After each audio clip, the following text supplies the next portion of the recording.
breaking news today. Please subscribe and check notification box to get all breaking news alerts.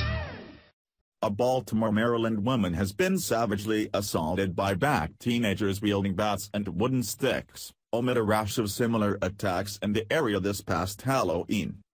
Baltimore officials say there were at least 4 similar attacks in the city's upscale Federal Hill neighborhood on Tuesday night. The attacks all involved a group of around a dozen young African-American males and females. Although police have not yet released any descriptions of the suspects, they did officially state that some of the assailants appeared to be as young as 13 years old. The woman who was attacked by this mob and who has asked not to be identified out of fear of further retaliation said she had been walking to meet friends at a local establishment called Barflies when all of a sudden a large mob of young people jumped out of an alleyway and grabbed her from behind. She said she was wearing a red down vest, which they grabbed in order to hold her while she was being beaten. She claims 6 young women with large wooden sticks that were roughly about an inch thick and about 3 feet long started beating her in the face and knee area. After a few hits, the victim said she fell to the floor and started screaming and begging for them to stop. But the savages didn't stop until a man who was lucky walking by heard her screams and ran toward the attack, which scared away the assailants. The victim ended up suffering a broken eye socket, a broken nose, and multiple deep lacerations on both of her knees. WND reports. YouTube bans proof of black-on-white violence. Suspends account of white girl bleed a lot author Colin Flaherty. Apparently, reporting on crime is a crime. Colin Flaherty, who chronicles racially motivated violence by blacks against whites, awoke Thursday to find YouTube had terminated his account. YouTube declined to provide a reason to the author of White Girl Bleed a Lot, the return of racial violence to America and how the media ignore it. The company also didn't respond to a WND request for comment. But Flaherty suspects he knows what is going on. YouTube sent me an email the other day saying it was putting me on notice for violating its terms of service, meaning I would not be allowed to post new videos for 2 weeks, Flaherty told WND. The reason, I posted a private video from a parent of a child who filmed an episode of black mob violence against a white child. The local news blur did. And I presented the original. YouTube did not like that. He said in his version of the video that anyone who blurred this story is guilty of child abuse because they are aiding and abetting this violence. 2 days later, I awoke to find my account terminated.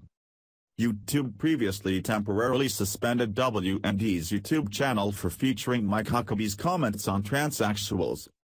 Flaherty also had his account temporarily suspended in June for posting shocking, sensational or disrespectful videos, especially involving minors participating in a harmful or dangerous activity. However, Flaherty said he was not creating offensive content but simply chronicling the objective reality of certain crimes by posting videos, first-hand reports and other evidence to show his subscribers what was really going on. And the response was massive. My YouTube channel was getting 1 million views a month, generating about 5 to 10 million minutes of viewing. There were 25,000 to 50,000 comments a month, and 15,000 subscribers. And all of those numbers were growing 20% per month, he said. Flaherty denies the accusation that his channel was somehow racially insensitive. There is nothing racist or separatist or nationalist or supremacist about it, he told WND. This channel satisfied a craving for real information about black-on-white crime and black-on-white hostility that has reached epidemic levels.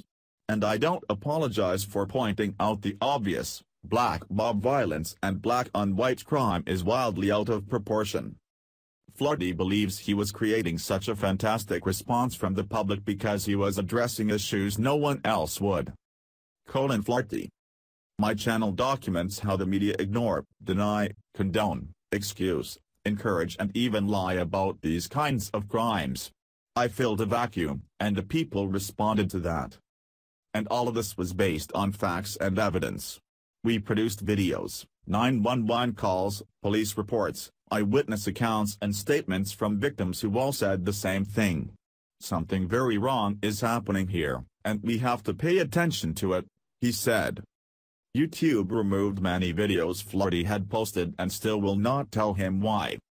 They simply turned off the channel without any notice, which is what many people have told me they do. I appealed and wrote 3 emails, but as of now, I have not received any kind of a response. Nothing. WND columnist Jack Cashhill says he is disgusted but not surprised at YouTube's actions. "In a time of universal deceit, telling the truth is a revolutionary act," said George Orwell, and by that definition, Flaherty is a true revolutionary and a brave one, Cashhill told WND. The author of Scarlet Letters, The Ever-Increasing Intolerance of the Cult of Liberalism, slammed YouTube as simply another part of a corrupt media establishment he believes is actively concealing the truth from the American people. In contrast to Flaherty, the powers that be, YouTube apparently included, are cowardly and counter-revolutionary. By denying America the truth about race, they are increasing the sense of victimization among the black underclass and encouraging more of the racial violence that Flaherty has been exposing. Flaherty said his work will continue regardless of YouTube's decision. "My YouTube channel is down, hopefully temporarily. But I'll be back there or somewhere else soon." Flaherty stated his audience will still be able to find much of his reporting. "Until I can return, many of those videos are still up on my Facebook pages, and they are easy to find." The journalist says his audience is what is keeping him going. "Here is the big picture: we do not need to get angry at YouTube or anyone else. We need to get more determined to expose the insanity behind the violence and denial. I will not stop. And this will not stop," he said. "Today I received hundreds of emails from fans who want to know what is happening. I'm not going away. And more importantly, neither are they." Concerned individuals may contact YouTube. What is really the most frightening part of this whole sickening episode is how the victim is even too afraid to reveal her name because of fear of retaliation from this gang, and the fact that after so many days the police refuse to give a description of the attackers because of race. What exactly is going on in Baltimore?